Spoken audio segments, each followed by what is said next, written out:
Praise the lord. నేటి వాగ్దానము, ఆయన మాట తప్పనివాడు.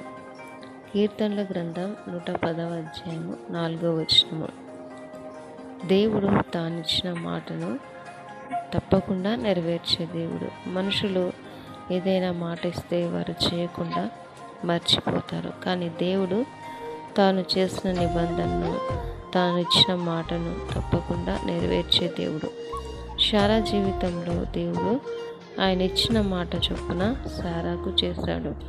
అదే రీతిగా భక్తుల జీవితాల్లో దేవుడు ఇచ్చిన మాటలన్నీ నెరవేర్చాడు. అందుకే కీర్తనాకారుడు ఈ విధంగా అంటున్నాడు, ఆయన మాట మీద నేను ఆశ పెట్టుకొని ఉన్నాను అని.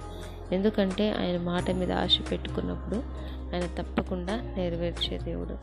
మన జీవితాల్లో కూడా మనుషుల మాట మీద కాకుండా దేవుని మాట మీద మన ఆశ పెట్టుకున్నప్పుడు దేవుడు తప్పకుండా నెరవేరుస్తాడు.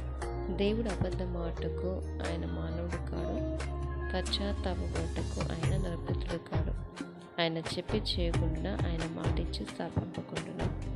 కనుక దేవుని మాట మీద మనం ఆశ పెట్టుకున్నప్పుడు దేవుడు మన జీవితాల్లో తప్పకుండా గొప్ప గొప్ప కార్యాలు చేస్తాడు. ఆమేన్.